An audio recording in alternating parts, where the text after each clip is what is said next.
I'm Sivan Felder. I'm the lead marketing strategist at a content marketing firm called Twoheads Consulting. And basically, while I work with all types of content creation and blah, blah, blah, my favorite medium is video.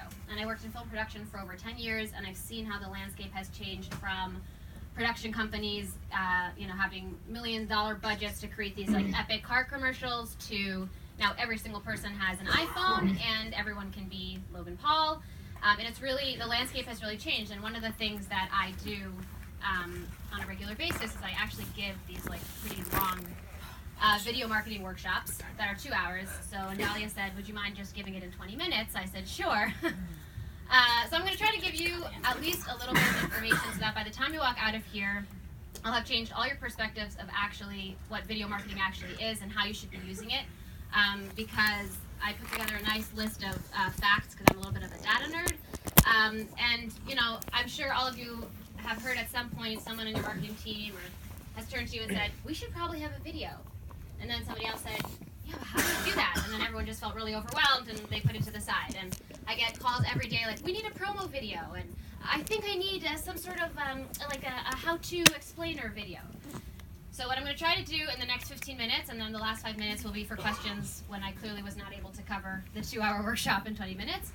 And I'm going to basically explain to you why everything that you think about video is actually wrong, and the real way that you can actually harness video to do really incredible things for your company. I don't know how many, raise your hand if you actually work for a on a marketing team. Okay, raise your hand if you're an entrepreneur. Okay, so at some point in this next year, you're going to need to use video, and I'm hoping that the next 15 minutes will save you $1 million on car insurance, and at the very least give you a better perspective of what you should actually be using video for.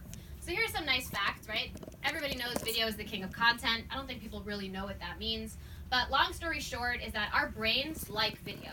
We like to see things with our eyes, right? So pictures are very exciting. Yes, of course, words are great, copy is really important, but our brain can process visuals in a video 600,000 times faster, which means I can get across a lot more information in a much more visceral way that really sticks with the audience than I can in a 10-page blog post. In fact, most people actually retain 90% of the information that they see in a video versus 10% written. Now, I don't know, this does not count for like the history videos that you watched in high school. I'm talking about if you really want to give over information, the best way to do it is actually video.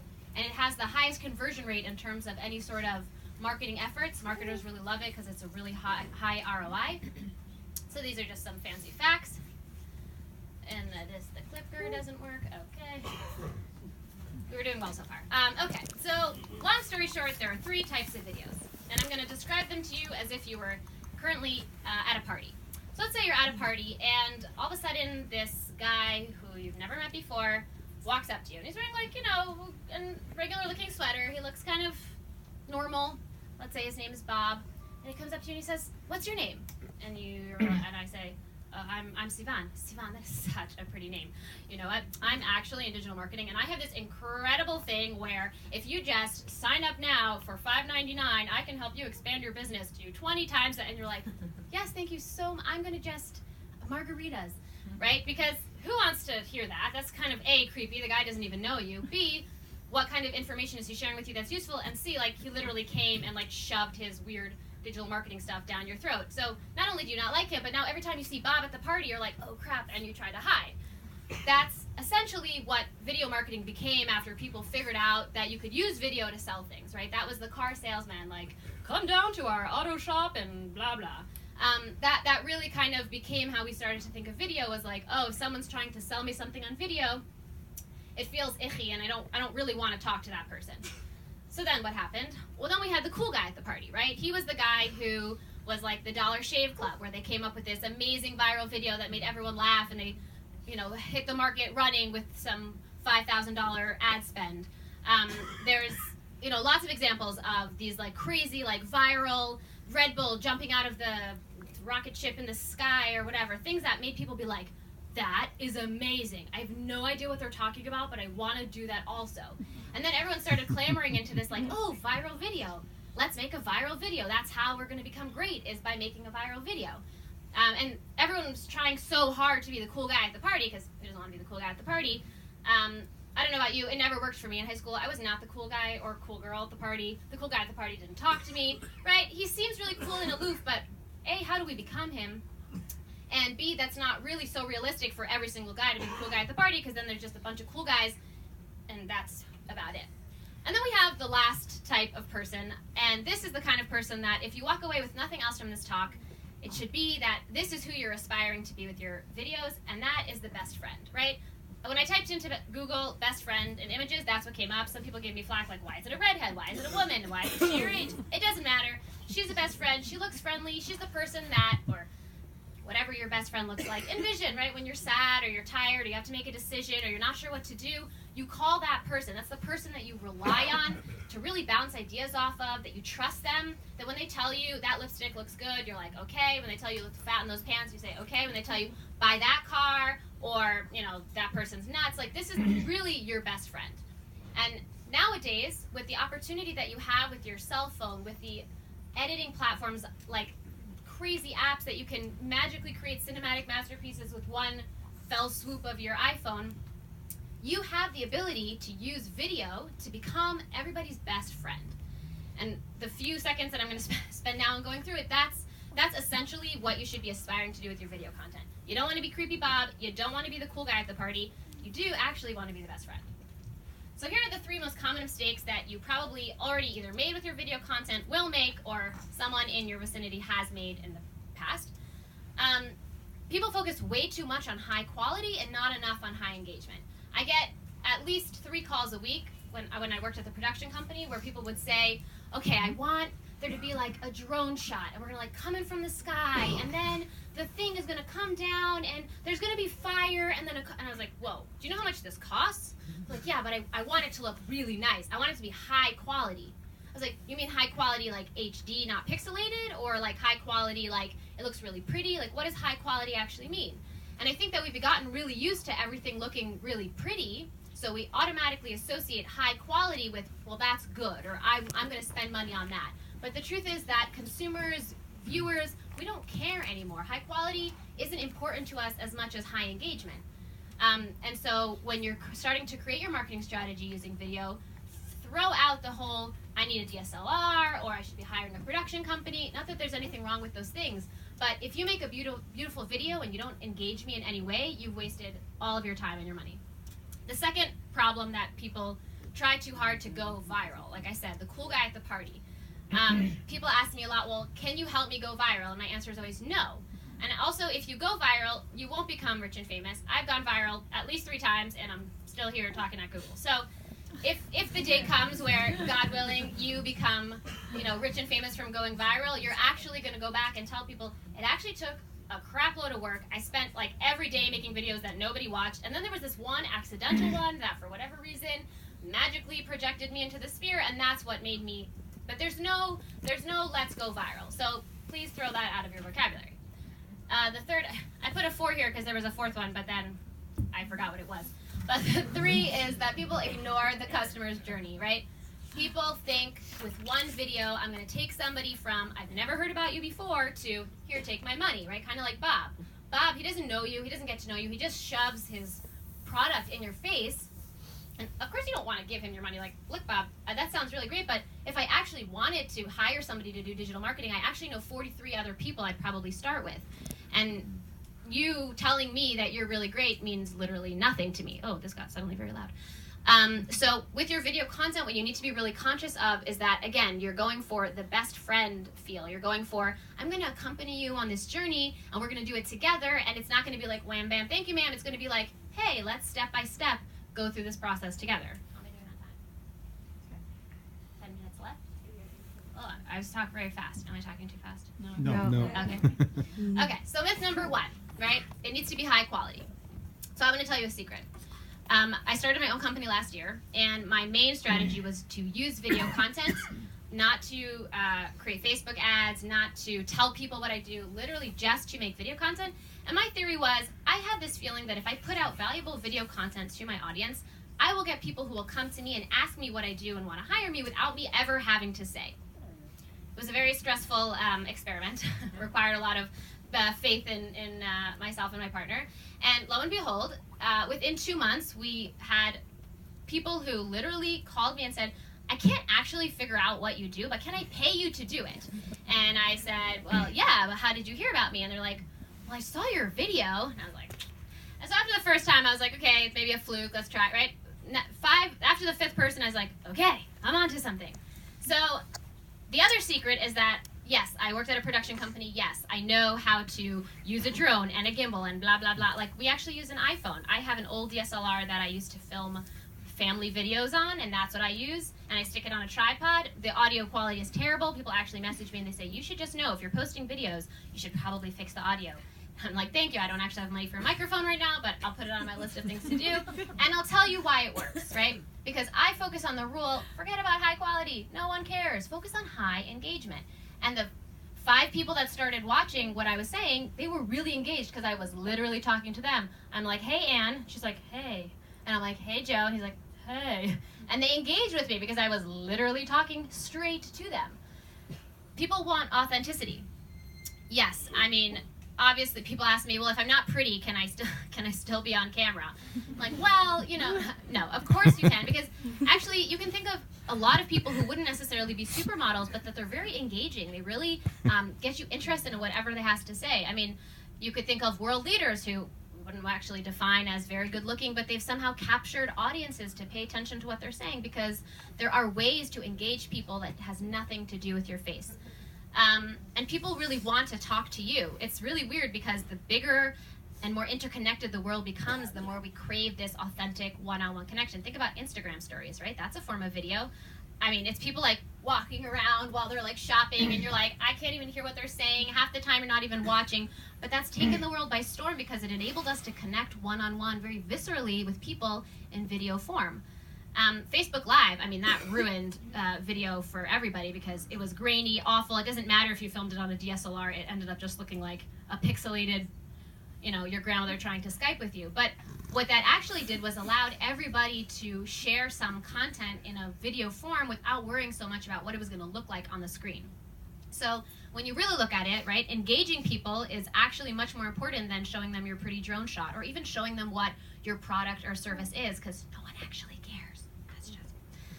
Another thing is that the way that we consume content has changed. I do sometimes watch YouTube videos on my computer, and that's about it. And if you think about all of the videos you've watched in the past day, think about how many of them were on your phone while you were stopped in traffic. I mean, walking, not driving, because that's illegal. You know, how many of them were like your kid was talking, you're like, yep, How many of them did you actually watch through to the end? Can you tell me anything about them? Right, we're consuming so much that as a content creator, I can never waste time on one beautiful video because I need to be throwing stuff out there all the time because you're consuming it all the time. And I'm also realistic about the fact that you probably watched it for 3 seconds and then you were like, Sivan, you're cute, but I'm going to move on now. And I can't take that as an insult because I just have to keep putting stuff out there. So because the way that you consume content has changed, I need to create content that you want to consume in the way that you're consuming it. Also, the way that we have on our cell phones, when I first started video, I was 15. My dad bought me a camcorder from B&H. And I couldn't figure out how to get the little squiggly lines like when I would upload it onto my computer. So I would just post all these videos with squiggly lines. And it was like grainy footage of my mom making lunch, like grainy footage of my sister, you know, I don't know what she was doing, playing with toys. And it was just really ugly, but in my mind it was amazing because it was like HD. I didn't even know what that meant back then. Well, nowadays, if you have a smartphone that was made, you know, after 2010, your camera on your phone is actually probably better than the camcorder that I spent $800 on. So to put that in perspective, like you have in your pocket something so valuable that thinking I need to hire somebody with a drone to capture some sort of gorgeous footage actually doesn't make any sense. Okay, myth number 2, please stop trying to go viral. What inevitably happens is I'll have somebody who will wait for me after the session and be like, okay, but just like be straight with me for a second, but how do I actually go viral? So I actually have a list of things you can do if you want to go viral, but I say usually you have to set aside about a year of time because you're going to have to put a lot of stuff out there and it's not going to work, and you're going to find the one thing that works is going to be the last thing you tried, obviously, and that's how you can go viral. It's kind of like, you know, how do I fall in love at first sight? How do I make water out of wine? listen, like Jesus said he could do it, and my parents said that happened, but not everybody really gets that, and to try to create that into a formula that you can replicate doesn't make any sense, and it's totally a waste of time. What I actually suggest that you do is try to talk to the least amount of people, right? That sounds a little counterintuitive. We're always trying to like viral, viral, viral, but the less people that you actually try to appeal to, the more likely they are to engage with your content. I'm saying this only because I'm doing this right now, and people are like, how could you get up here and talk about like video content when only 32 people subscribe to your YouTube channel? And I was like, yeah, I know, but do you know that all those 32 people were willing to pay for whatever I sent to them? How many people are willing to pay for what you offer to them? And how much effort are you going to go put into getting people to watch your videos when maybe only one of them actually cares what you have to say? So if you could find the one person who cares what you have to say and talk directly to them, chances are they'll engage, they'll find friends who'll engage. I've never, ever, ever had to share, repost, like if a friend likes, share if your friend likes it, send it to your grandma also. And I'm standing here, so I guess that maybe just Dahlia liked me, I don't know, I'm not sure why I'm standing here, but the point is stop trying so hard to go viral, and stop trying to create something that everyone's gonna like, because then no one will actually like it.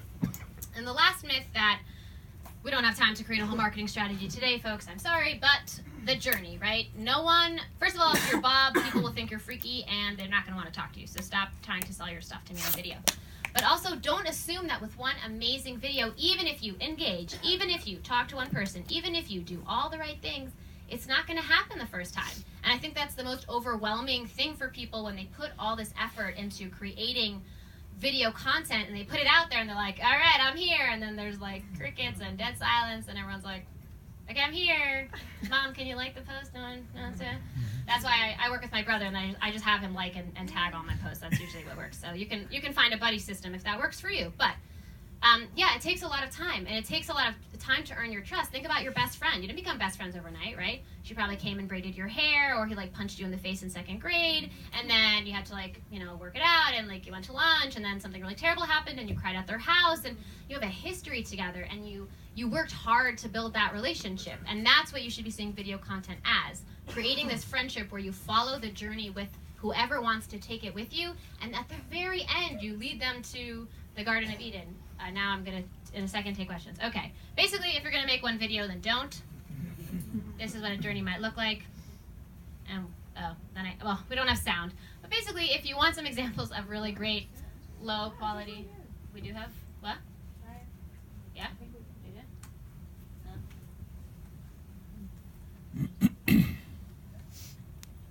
This is an ad for a project called Monday.com. This is what it looks like, and this is what it feels like.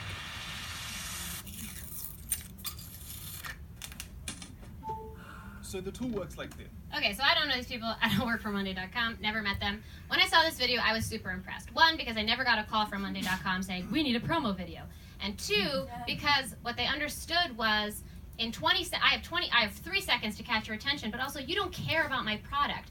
You don't want to hear about what I'm trying to sell you. You want to know that what I understand is your problem. You want me to be your best friend. And they created a video that when I watch, I feel like, I want to be best friends with these people.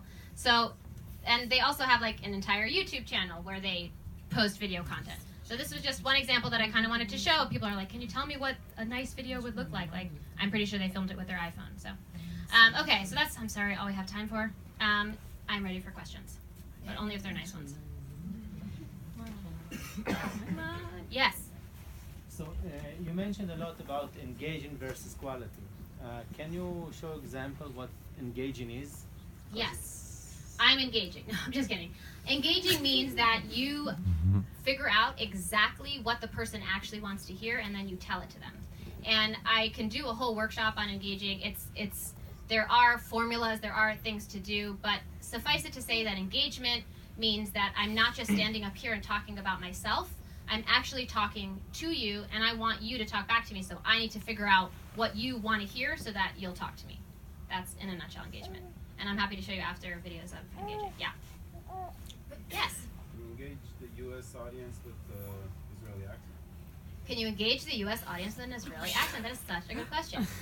Okay, Americans are snobs. I am one, so I can say that nicely.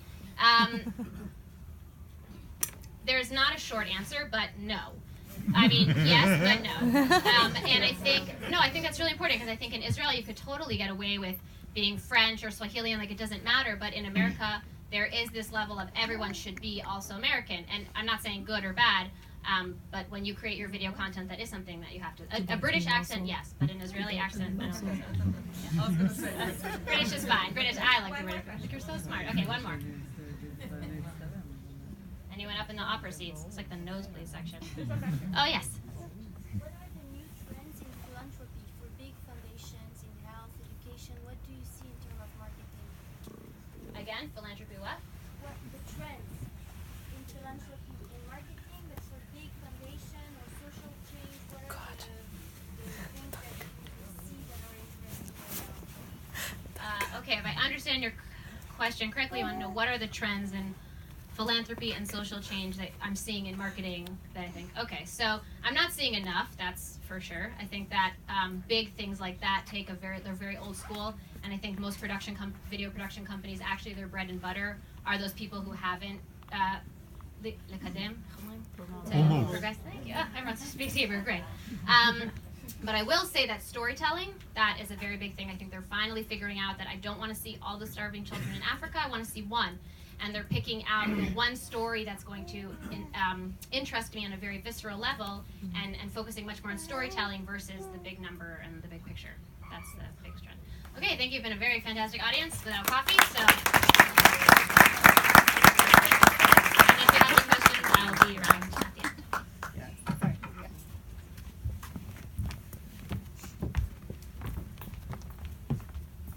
Awesome. Really, thank you so much, Sivan.